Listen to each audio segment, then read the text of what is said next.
Avec impatience. Merci pour cette réaction en direct, Alain Griset. Avec nous aussi, Monsieur Chabagnier, le président de la CFTC, qui participait donc aussi en tant que partenaire social à cette visioconférence. Est-ce que vous avez eu les réponses aux questions que vous vous posiez, Monsieur Chabagnier? Oui, bonjour. Non, pas vraiment les questions qu'on se posait. Encore une fois, on a dit au Premier ministre et la CFTC a dit au Premier ministre qu'elle pouvait partager évidemment les grandes lignes de son discours, les grands principes, que ce soit la départementalisation, que ce soit la reprise progressive ou encore le triptyque qu'il a annoncé. Mais les salariés aujourd'hui nous demandent vraiment les conditions pratiques de mise en œuvre de ce déconfinement. Le pratico-pratique, et sur ça on a posé beaucoup de questions, on a eu peu de réponses. Le Premier ministre nous a dit évidemment qu'il voulait laisser de la latitude à chaque région, à chaque département pour organiser ses transports, à chaque école qui n'a pas les mêmes capacités d'accueil. On peut le comprendre, mais encore une fois, les salariés nous demandent vraiment d'avoir des réponses pratiques et il va vraiment falloir les avoir parce que pour l'instant, nous n'avons aucune réponse vraiment pratique. Cyril Chabagnier, est-ce que vous avez le sentiment que cette crise a fait entrer dans une autre ère les relations désormais nécessaires entre les partenaires sociaux et le gouvernement, qu'il faut peut-être commencer à travailler, à penser différemment, à revoir un certain nombre de choses ou pas, où vous dites non, ça n'a rien à voir, ce virus ne change rien? Non, évidemment que le virus change des choses. Nous devons travailler de façon plus importante avec le gouvernement et les partenaires sociaux. Nous avons demandé, nous, la mise en place d'une commission paritaire permanente du dialogue social.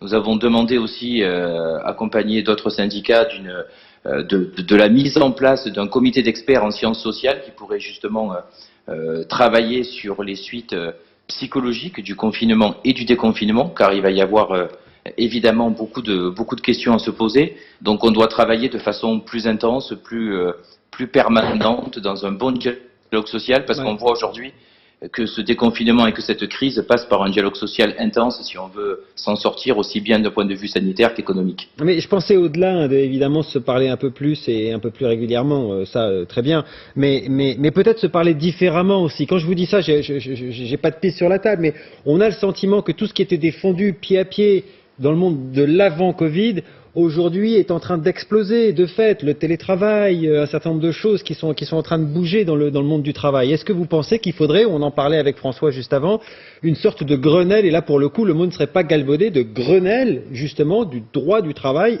post-Covid?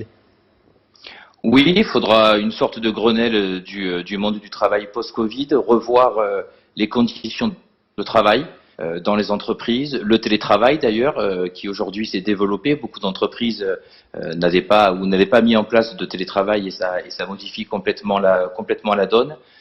Donc oui, ça va vraiment modifier les conditions de travail. Il va falloir qu'on revoie aussi l'ensemble des classifications métiers pour les rémunérations, pour faire reconnaître que les métiers qui ont une utilité sociale ou sociétale doivent être mieux rémunérés. Donc vous voyez les conditions de travail, le télétravail, les rémunérations, les classifications, il y a beaucoup de choses à revoir. Une question justement, si vous le permettez, sur le télétravail. C'est vrai que ça fait l'objet d'appréciations qui sont très différentes parce que il y a à la fois des gens qui pensent que c'est une liberté supplémentaire qui permet justement d'effectuer les tâches qu'on a à faire sans trop de stress, sans contrainte horaire. Et puis d'autres analystes, je pense à Daniel Cohen, un économiste éminent qui disait il y a 6 semaines, c'est le nouveau travail à la chaîne parce que justement, il impose quand même une forme de pression psychologique et puis surtout on a du mal à établir une limite claire entre le temps professionnel et le temps privé. Qu'est-ce que vous en pensez, vous, en tant que syndicaliste? Est-ce que vous pensez que ce travail à domicile devrait être davantage codifié? Oui, il doit être davantage codifié. On est favorable à la CFTC, au télétravail. On a négocié beaucoup d'accords dans de nombreuses entreprises et on y a participé. Donc du télétravail, oui, ça crée des avantages, en particulier pour la problématique des transports et l'éloignement entre le domicile et son lieu de travail. Mais ça doit être extrêmement encadré. C'est l'une des problématiques qu'on a aujourd'hui avec cette crise du Covid.